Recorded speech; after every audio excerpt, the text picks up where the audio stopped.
A quorum has been determined, and the July 15 regular council meeting will now come to order. Please stand and join us in the Pledge of Allegiance. I pledge allegiance to the flag of the United States of America and to the republic for which it stands, one nation, under God, indivisible, with liberty and justice for all. Please join us in a moment of invocation.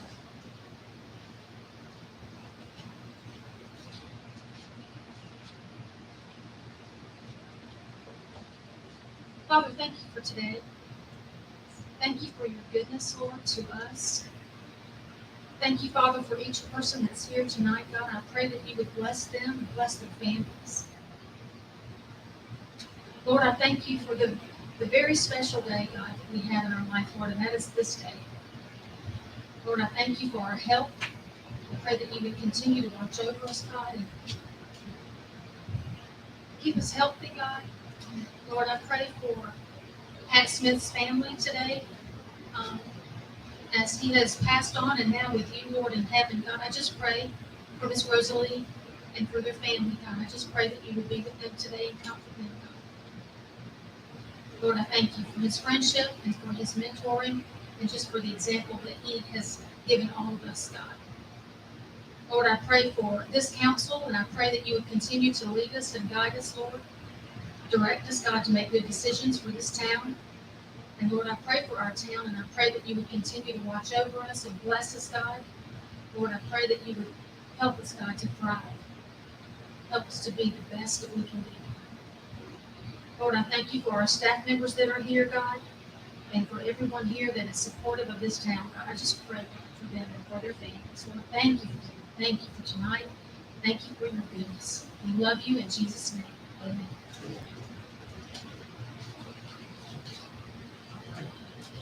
The agenda was posted, and we have complied with the Freedom of Information Act as per state law requirements.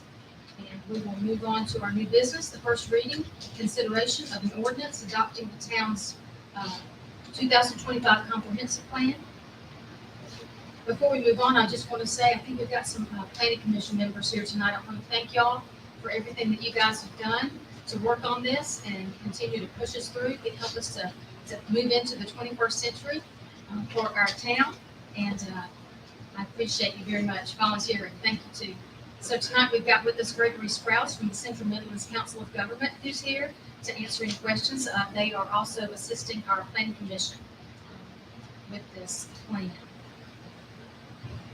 Do I hear a motion to approve the first reading of the ordinance as amended, adopting the comprehensive plan for the town of South Congaree pursuant to the South Carolina Local Government Comprehensive Planning Enabling Act of 1994?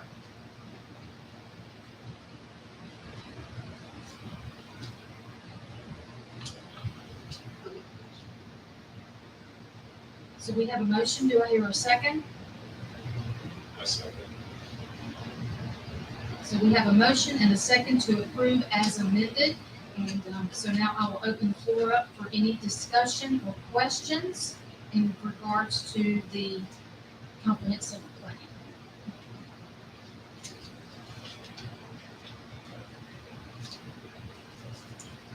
I do have is this on? Can y'all hear me? Yes. I do have a few questions. There's some things we discussed when I was on the planning commission, and I was a big part of this, that do not look the same. And one was we were not going to change the density. We did. Yeah. And I think too, the copy that we have in front of us, I think is the old copy. I don't think we have an updated draft. I forwarded it to the council as soon as we received it. This one doesn't look like what we have. There's some changes in it that we didn't see. Another question was, we were not going to allow, like they had said, we should have a designated area for, I guess, our mobile phone park. manufactured housing through a special zoning district? That we discussed, and that's one of the things, it was just a recommendation. Once we get this Well, approved, move the mic up so Yeah, that we we can can hear hear you. Thank you. It's okay. It's just, we did discuss that. And it was just a recommendation in the plan, something that we would do through the ordinances. Alright. So that, at this point, it's just a recommendation in the comprehensive Okay. plan. My question to you is, should we just leave it the way it is? And if we decide to not have any more designated mobile home areas, such as, like, we're not trying to get rid of what we do have. We just feel like we have, or we discussed this on the planning commission, is that we have the max mobile home parks that we just didn't have enough. What am I trying to say? We didn't have enough area to have more than what we currently have already. Number one, for a new mobile home park requires 10 acres. Right, And our ordinances require, I believe, paved roads, and there's a lot of things that just make them kind of economically unfeasible. but it's still possible, right? Just a few If yards somebody, down if is. somebody had a huge amount of money to toss into the wind, they probably could. They probably could, though. They have deep pockets, they could do And I it. remember we discussed Pine Ridge all the way. Sorry. No, that's this thing. I'm just going over what we had discussed, so, Yes, yeah. but we had discussed also that Pine Ridge had found a way to prevent any mobile home parks from coming in their area. But I was looking at it just today, and I didn't see that. Yeah. The question I have for you is, if it's in the comprehensive plan and we decide to make that an ordinance change, we're still good, right? This doesn't prevent us. The plan is just. Well, I'm asking him, sorry. Sorry. Yeah, Sorry. that's correct. This comprehensive plan is not a regulatory tool. Okay. That would be the zoning ordinance. So, in theory, you're supposed to be making decisions that are kind of based on the future land use plan that is in here. But just because something is or isn't in here doesn't mean that you can't consider that as a change in the zoning ordinance. Okay, great. So we can change zoning without having to change the comprehensive plan. In general, it should be consistent with the vision that's set forth in the comp plan, and I guess I need more specifics to know like what type of thing you're. Well, we really didn't want to increase our density. We wanted to leave our density alone just because of the size of our town. Yeah, So- I don't think this. This won't affect. if Yeah, it we- doesn't. What it does is it has two different residential density classifications in that future land use. One is low density, which is really that the majority of the town, and areas where there just isn't infrastructure to even support any kind of higher densities. And then there's medium density, which is more conducive to the types of developments that you would expect where you do have utilities and infrastructure in place, but it's still not anything that would suggest high density. I believe we took out the future land use category for higher density, if I'm not mistaken. Yes, we're recommending removing R3. Okay. And I'm just looking over at the land use part of this. The other question that I have a question, and maybe our audience may too, is explain in here, hold on, that it says, consider, hold on. I'm on page 114. Consider removal of or amendment to the D1 zoning district. Can you explain, and I'm looking at what is said in here about D1. Can you explain that to us? Yeah, and you jump in too, but if I remember correctly, the D1, the way it is written, and it's such a large area of the town, it just doesn't provide a whole lot of specificity, and I think can permit a lot of different types of things. So that recommendation is really just based on the conversations we have, something that as you are updating your your zoning ordinance or making changes, to look into in detail, because there could be other ways to accomplish what may have been the original intent of that D1 that probably do a little bit better job than the current D1 zoning district. Okay. So it's just a general recommendation based on what we heard, that is something that should be looked at in the next iteration of updating the zoning ordinance. And Wally, the legal draft that you sent us, it looks like it was sent out on March 26th. Does that sound right to I'm you? having trouble hearing. You Sorry, said sorry. so. I was just looking at the email that you sent us. It looks like it was sent out on March 26th.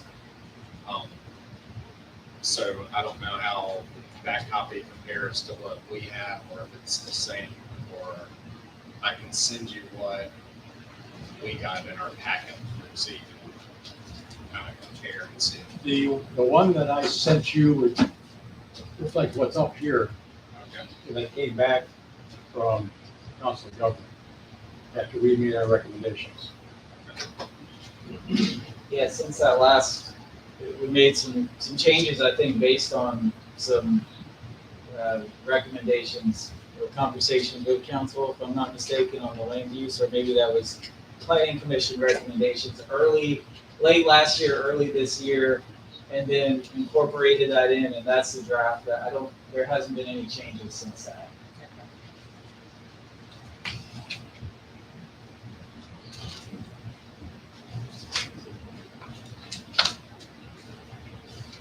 So under the goals and objectives, we could add to that. I mean, if we have something that we wanted to add to it, does the planning commission need to review that or approve that before it gets in there? Or can we make those suggestions like under the goals and objectives where it says discourage mining operations? We really don't have any mining operations, but I would like to include recycling and also salvage or landfill type. Can we include that in there? Our goals are ours. Okay, so we could add that to that. Sure. Alright, so that's Yeah. page 24, y'all, so we don't Page, have that. what page? Since we don't typically have any mining that I know of, I'm just Historically, talking about something I know of. Historically, we have. Oh, it's, Yeah. really? And I think Wait, part wait, of that is that it's allowable in the existing zoning ordinance. So I think part of that concern was it may be considered an incompatible use today, but it's still allowable. So something that should be looked at. Wasn't the recommendation based on emissions and toxicities and things to the atmosphere of what mining actually does? And local streams. Yeah. So I think that recycling and also any type of salvage or junkyards would also need to be included in that. So adding discourage. Discourage, yes. Page 24.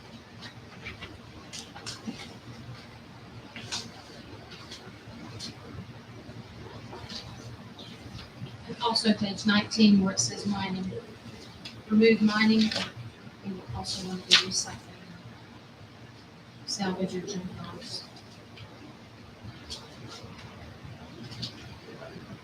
I'm trying to improve the quality of life.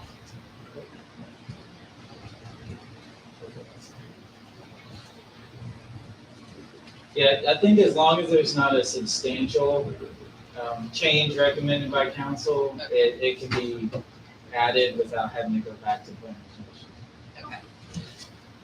I'll let the attorney concur with that, but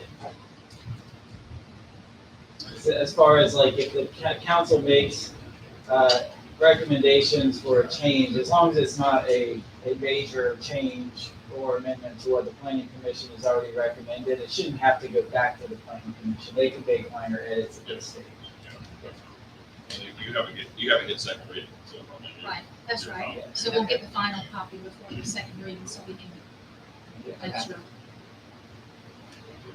On page 23, goals and objectives 2, should the word building be added to that review development standards for building height requirements based on the local topography.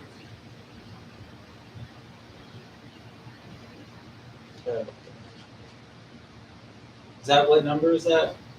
It's on page 23, number 2. Change. Oh, okay, yeah. So say that. Add the word building for building height okay. requirements. Oh, that, yeah. Okay.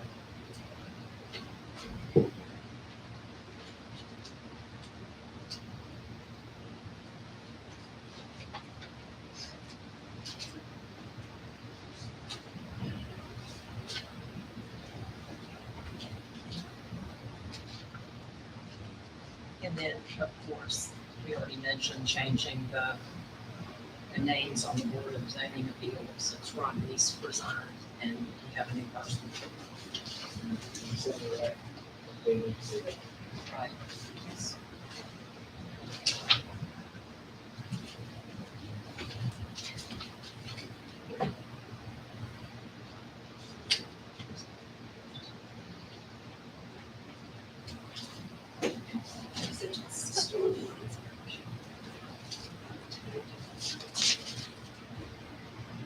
Gregor, does it talk about stormwater?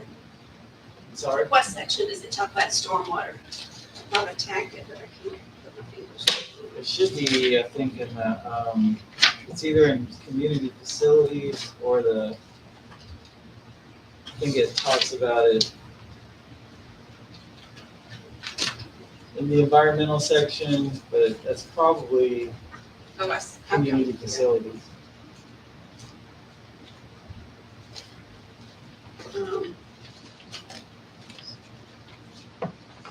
So I have a question.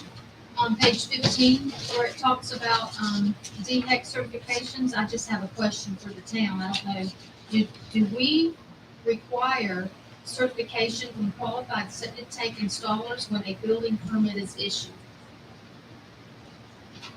Because it's a requirement in here. And I just wanted to confirm. The county does? Yeah, I mean, if you deal with these, So how about us too, as the town? Do we require to see that? Do you know? no, because we don't deal with that, they deal with these. The county does. No, the individual. On the state, they're actually dealing with on the state level. with Yeah. these. So if it is brought back in-house, But yeah, we you should, would have to have it, and because it's part of your permitting plan. Yeah. You can't build anything without you have having approval so you from. have to present that to the town. A copy of And it it would would have to be in your permitting, I just want to make correct? sure. Yeah, that's for the DHEC's permitting, for Yeah. DES's permitting process. I don't think we can go over top of it. No. I just want to make sure we're, Yeah, but a copy of it should be with the permit from the town. Right. Even if it's a permit from the town, it still has to get Yeah. so see on page 17, for instance, it says the town should ensure that DHEC standards are maintained right. during Yeah. local development. Yeah. So that's the town, that's not the county, it says the town here, so I just want to make sure. But it's very likely that the county's not going to. Well, If the county's doing their permitting, the county is not going to let the permit continue until right. DPEC's qualifications and specifications have been met. Even with, I mean, you have certain things that are grandfathered in, but now like with new subdivisions and new properties and other things, they have to meet DHEC quotas to even get the permit. So if they're denied a DHEC permit, they're denied permitting from that point It's DES now, on. so Yeah. should we not change that? Yeah. Yeah, we can. It was DHEC Yes, it was. Yeah. before. but It was yeah, we DHEC, can- but I'm we can just saying update And we that. still, well, everybody still says DHEC. DHEC. Yeah, but it I has have a hard changed. time doing it. I do too. But I think that statement about the town is underscoring the importance of the town. If the town notices that, and that's talking, I think, specifically about stormwater, that there is a development site that is not adhering to the stormwater regulations and is creating an erosion issue, for the town to be proactive in reporting that to the county and ultimately possibly to DES. So it's not anything that is saying the town has the enforcement authority over, but the town does have the ability to report that to those entities that do have that enforcement authority. We need to adopt a new ordinance with Weston County, so we should update that. So we, page 75, we have updated, we've adopted their stormwater ordinance The newest since 2016. Yeah, we've done that since then. So we need to update that, and we can give you that date. We'll get We'll give you that. You need a sticky? I highlighted on mine.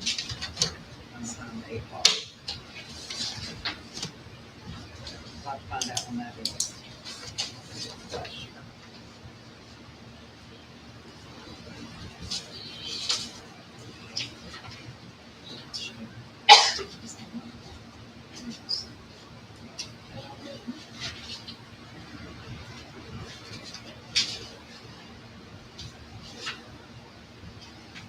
Any more comments or questions?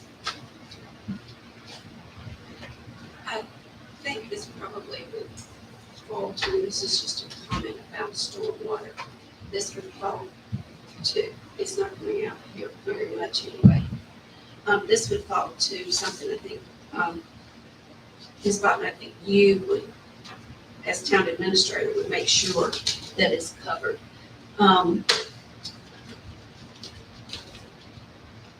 The water that comes down Oak Street onto Ramblin' Road that comes through the ditch collects on the curve right here on Ramblin' Road and pools there. It also pools in the highway at that particular location. We probably need to investigate what we need to do to make sure that that water flows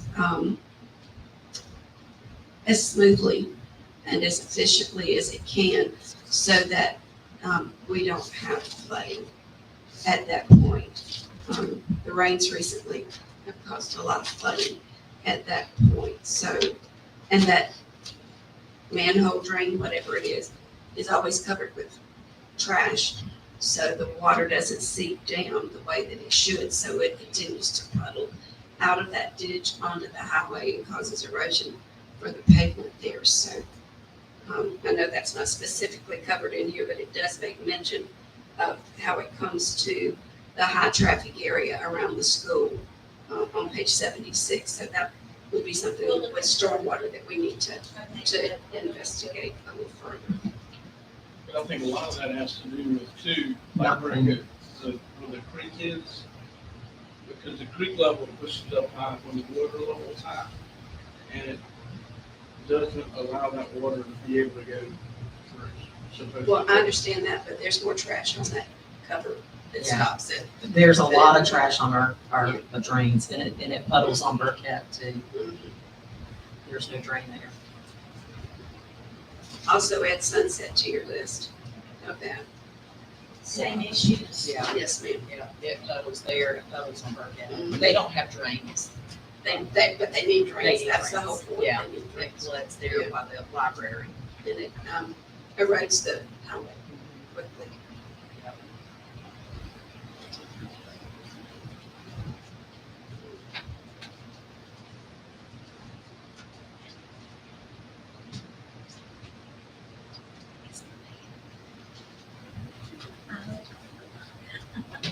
Is there any more questions or comments for Mr. Kraus?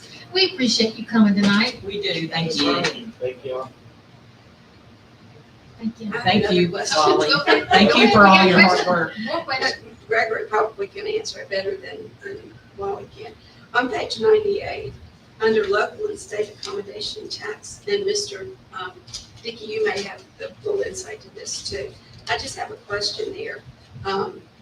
Are Airbnbs and VRBOs and renters, individual renters, covered under that particular kind of tax?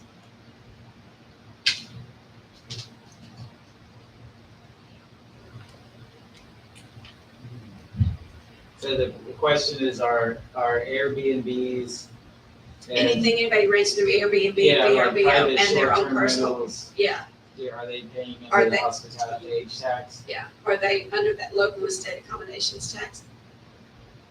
Because I know the hotels, motels are.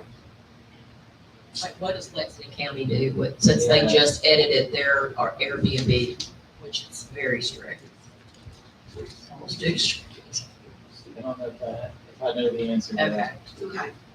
Okay. I would think that has been considered, and it's probably, if it hasn't been addressed, is being addressed, but I don't know for sure. Okay. I think that the jurisdictions are handling it differently, but we can somehow look into the check. and send it out Because it's there. another type of income. Yeah, it is. I know that you can hit on certain other taxes, whether it be secondary tax or whatever, Okay. but we can check into it.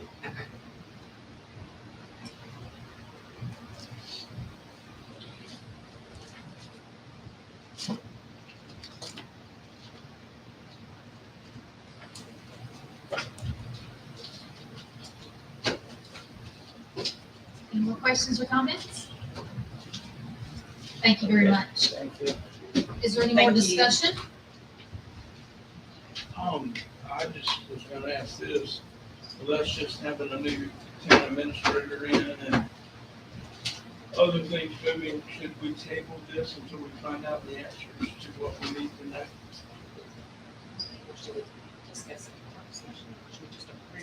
Well, what we're doing tonight, we are approving the first reading as amended. So we are going to make our amendments before we have our public hearing and second reading. We have a public hearing and then the second reading of this. So any amendments will be made before that. And I think it would be a great idea for us to have maybe a special work session or meeting to go through it more in detail. So we don't keep everybody here for another hour. Unless y'all just want to hang out in 80-degree courtroom.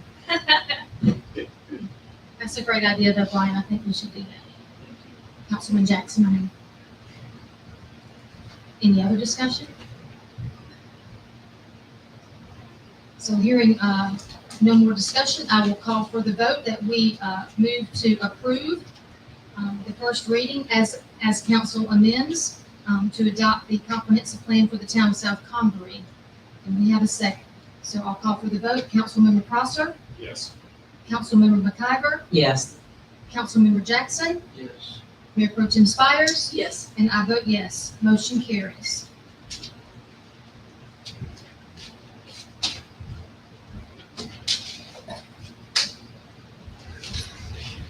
Next on our agenda is executive session. So pursuant to South Carolina State Code 30-4-70A1, I move that council enter into executive session for the discussion of personnel matters related to the police department. Do I hear a second? So I'll call for the vote. Councilmember Prosser, Yes. Councilmember McIver, Yes. Councilmember Jackson, Yes. Mayor Pro Tem Spires, and I vote yes, motion carries. So we will enter into executive session at 6:32 PM.